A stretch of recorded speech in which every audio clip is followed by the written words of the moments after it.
Diam nggak?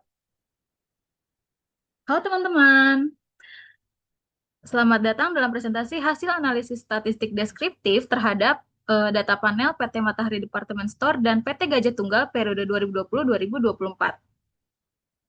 Dalam beberapa menit ke depan, kita akan membedah nih bagaimana sih performance audit dan kondisi finansial kedua entitas ini melalui lensa statistika. Yang pertama itu sudah ada data panel yang sebelumnya sudah saya ekstrak dari data laporan keuangan perusahaan masing-masing mulai dari 2020 sampai 2024. Lalu next itu kita langsung masuk ke analisis statistik deskriptif. Itu ada tabel distribusi frekuensi. Nah, untuk membuat tabel ini kita tuh harus menentukan kelasnya dulu. Dengan rumus K sama dengan 1 tambah 3,3 log N yaitu 10, dapatlah hasil kelasnya 4. Lalu kita masukkan ke masing-masing variabel.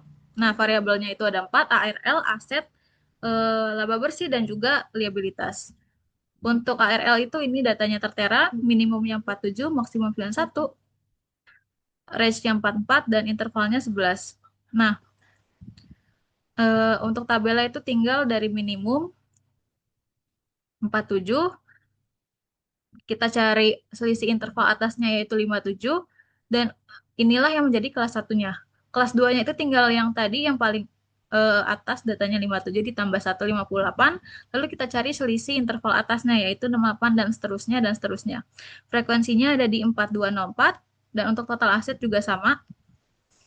Ini data tertera, minimumnya, maksimumnya, range-nya, dan intervalnya tinggal 855736. Tinggal dibuat tabel distribusi frekuensinya. Untuk laba bersihnya, data terteranya ada nilai minimum, maksimum, range, dan juga intervalnya yaitu 564, 101.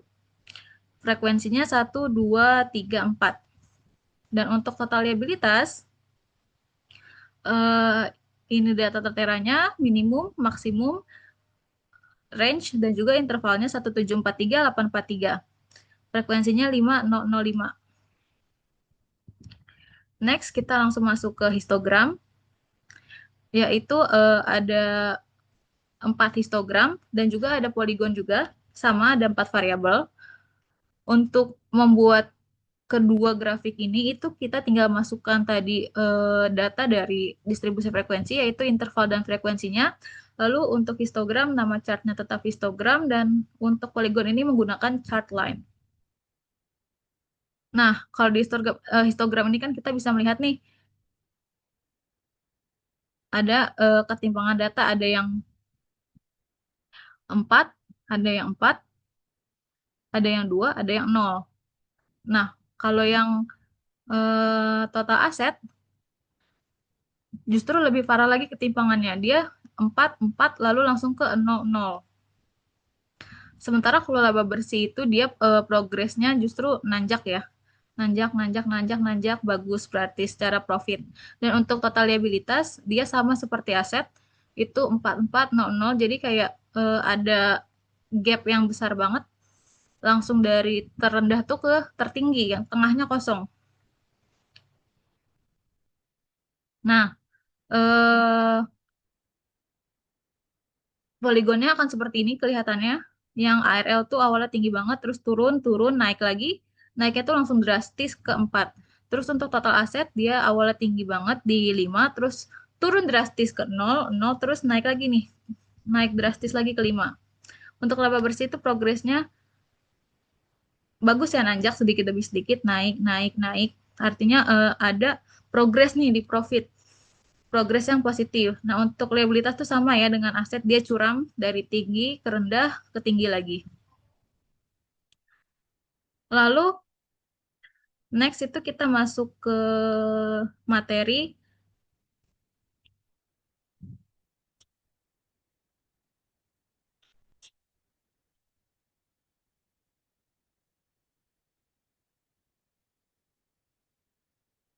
Nilai minimum, maksimum, rata-rata, modus, median, deviasi standar, varians, dan kuartil. Nah, untuk mencari ini kita kan tadi udah ada nih data panelnya. Nah, dari data panel ini kita harus sort dulu. dari yang terkecil ke yang terbesar, biar mudah untuk kita mencari datanya nanti. Nah, ini nilai minimumnya nih. Yang paling atas itu nilai minimum, yang paling bawah itu nilai maksimum. Berikut tabelnya ya, teman-teman. Ini untuk nilai minimum masing-masing variabel. Ini untuk nilai maksimum masing-masing variabel. Lalu next itu ada mean. Kalau mean itu kita tinggal dari data panel tadi, kita cari totalnya dulu untuk masing-masing variabel, baru kita pindahkan, karena tadi n-nya itu 10, jumlah datanya ada 10, itu tinggal total data masing-masing variabel dibagi 10, maka itulah mean-nya untuk masing-masing keempat variabel tersebut gitu. Nah, untuk modusnya, modus itu data yang paling banyak muncul karena agak mustahil ya kalau data keuangan atau finansial ini sama.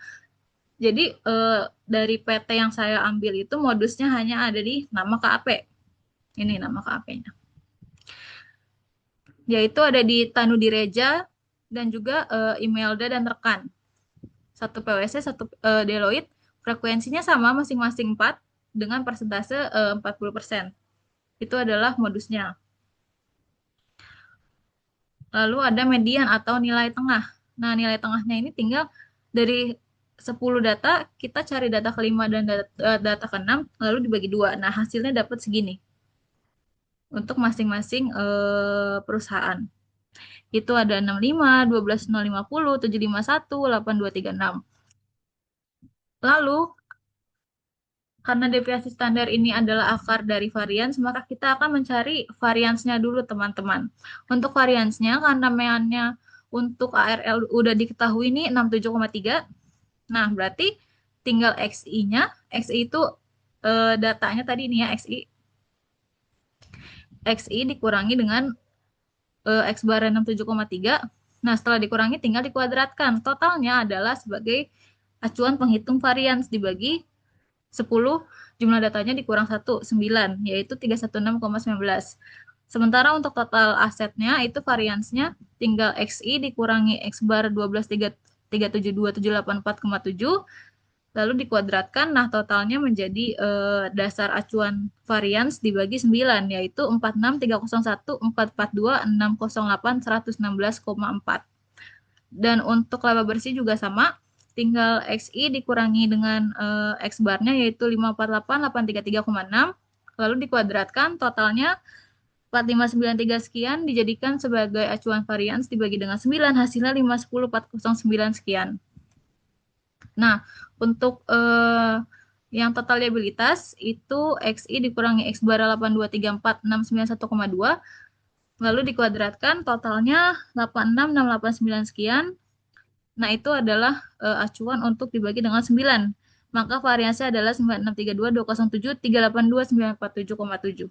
Nah, setelah udah dapat varians, next itu untuk deviasinya kita tinggal diakarkan aja. Jadi hasil dari sebuah varians ini tadi itu diakarkan ya, teman-teman. Ini hasilnya. Kalau yang ARL itu 17,8, total aset itu 68045166,34, laba bersih 714.429,69, dan liabilitas itu 3103.579,77. Terakhir itu adalah kuartil. Kalau kuartil itu kan berarti 4 ya. Kuartil itu artinya 4. Nah, SIKI ini adalah pembatas, berarti pembatasnya ada 3. Pertama-tama itu kita harus mencari Q-nya dulu nih. Berarti untuk Q1 itu 1 dikali 10 tambah 1 dibagi 4, 2,75. Q2-nya juga sama, rumusnya N, bukan, kok N. Q2-nya itu 2, itu dapat dari 2 ini, dikali 10 itu N, ditambah 1 dibagi 4, karena kuartil itu ada 4 ya, 4 kelompok gitu maksudnya. Q2-nya 5,5 dan Q3-nya adalah di posisi 8,25. Nah, ini sama nih posisinya untuk keempat variabel tadi. Tinggal kita masuk-masukkan aja angkanya. Nah, untuk audit report lag itu Q1-nya berarti 48,75 dari kan tadi katanya Q1 posisinya di 2,75, berarti ini posisi kedua, data angka kedua. Keduanya itu 48, ditambah 0,75 dari mana? 0,75 itu dari belakangnya ini 0,75. Artinya itu bergeser ke kanan 0,75 ya teman-teman. Dikali kenapa X3? Karena artinya bergeser ke kanan itu di antara data kedua dan ketiga. Data ketiganya itu 49, dikurangi lagi dengan data keduanya 48, hasilnya 48,75. Begitu juga dengan seterusnya. Q2-nya dapat 64,5, Q3-nya dapat 87,5 untuk ARL. Lalu untuk total aset itu Q1-nya 5825, Q2-nya 12050, dan Q3-nya 18985. Untuk laba bersih, Q1-nya 12279, Q2-nya 751506, dan Q3-nya 1172. Terakhir total liabilitas itu Q1-nya 5088, Q2-nya 8236, dan Q3-nya 11.206.60,5. Nah, setelah kita melakukan semua perhitungan tadi, eh, dapat ditarik kesimpulan bahwa data panel yang sudah saya sajikan itu memberikan gambaran yang sangat kontras nih mengenai profil operasional dan juga finansial perusahaan sampel. Jadi dari tabel distribusi frekuensi dan poligon, terus juga dari histogram yang terbentuk tadi itu terlihat nih bahwa variabel seperti total aset dan liabilitas itu tidak menyebar secara normal atau secara rata gitu. Melainkan dia cenderung bertumpuk di dua sisi atau bimodal. Nah, ini tuh menunjukkan adanya fragmentasi atau pengelompokan yang jelas nih dalam sampel penelitian kita, di mana terdapat pemisahan yang nyata antara kelompok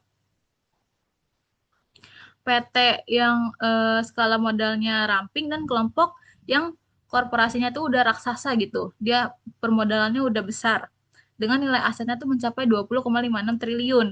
Nah, ketimpangan ini pun terkonfirmasi melalui nilai deviasi standar dan juga variansi yang sangat besar pada variabel keuangan yang menandakan bahwa perbedaan kondisi finansial antar perusahaan itu memang sangat signifikan dan heterogen. Lalu dari sisi operasional, analisis terhadap ARL itu menunjukkan kecenderungan yang lebih stabil dibandingkan variabel finansialnya. Karena meskipun terdapat rentang waktu penyelesaian audit antara 47 sampai 91, nilai rata-ratanya tuh 67,3, masih di tengah-tengah. Dan mediannya itu 65, mengindikasikan bahwa mayoritas PT itu masih mampu nih untuk menjaga efisiensi pelaporannya dalam waktu kurang lebih 2 bulan. Nah, konsistensi ini tuh terlihat dari angka deviasi standar ARL yang relatif kecil, yaitu 17,8, yang berarti durasi pengerjaan auditnya tuh masih tidak memiliki penyimpangan yang terlalu besar, yang memberikan sinyal bahwa meskipun skala bisnis perusahaan tuh sangat berbeda jauh, standar kepatuhannya terhadap durasi audit tuh tetap punya pola yang cukup seragam di mata auditor. Dan terakhir itu, kalau kita meninjau dari aspek profit dan perhitungan kuartil, dari aspek profit melalui perhitungan kuartil, kita tuh bisa melihat batas pemisahnya nih. Ada batas pemisah yang tegas antara kelompok perusahaan yang mapan dan juga kelompok yang masih berjuang istilahnya. Nah, median laba bersihnya itu ada di angka 751,5 juta yang menunjukkan bahwa sebagian besar observasi itu berada pada posisi yang menguntungkan. Walaupun nilai Q1-nya tuh masih menyentuh 12,27 juta yang menjadi reminder nih kalau ada kelompok perusahaan dengan margin keuntungan yang sangat tipis atau bahkan sempat rugi gitu. Jadi overall potret statistik deskriptif ini tuh menunjukkan sampel penelitian yang sudah saya ambil itu didominasi oleh kesenjangan skala usaha yang lebar. Jadi ada yang udah satu gede banget, satu kecil banget gitu. Dimana kinerja keuangannya tuh solid terkonsentrasi pada entitas yang bermodal besar. Sementara durasi auditnya itu jadi satu-satunya variabel nih yang menunjukkan adanya stabilitas performa lintas skala perusahaan. Sekian presentasi dari saya, kurang lebihnya mohon maaf. Wassalamualaikum warahmatullahi wabarakatuh. Terima kasih. Dah.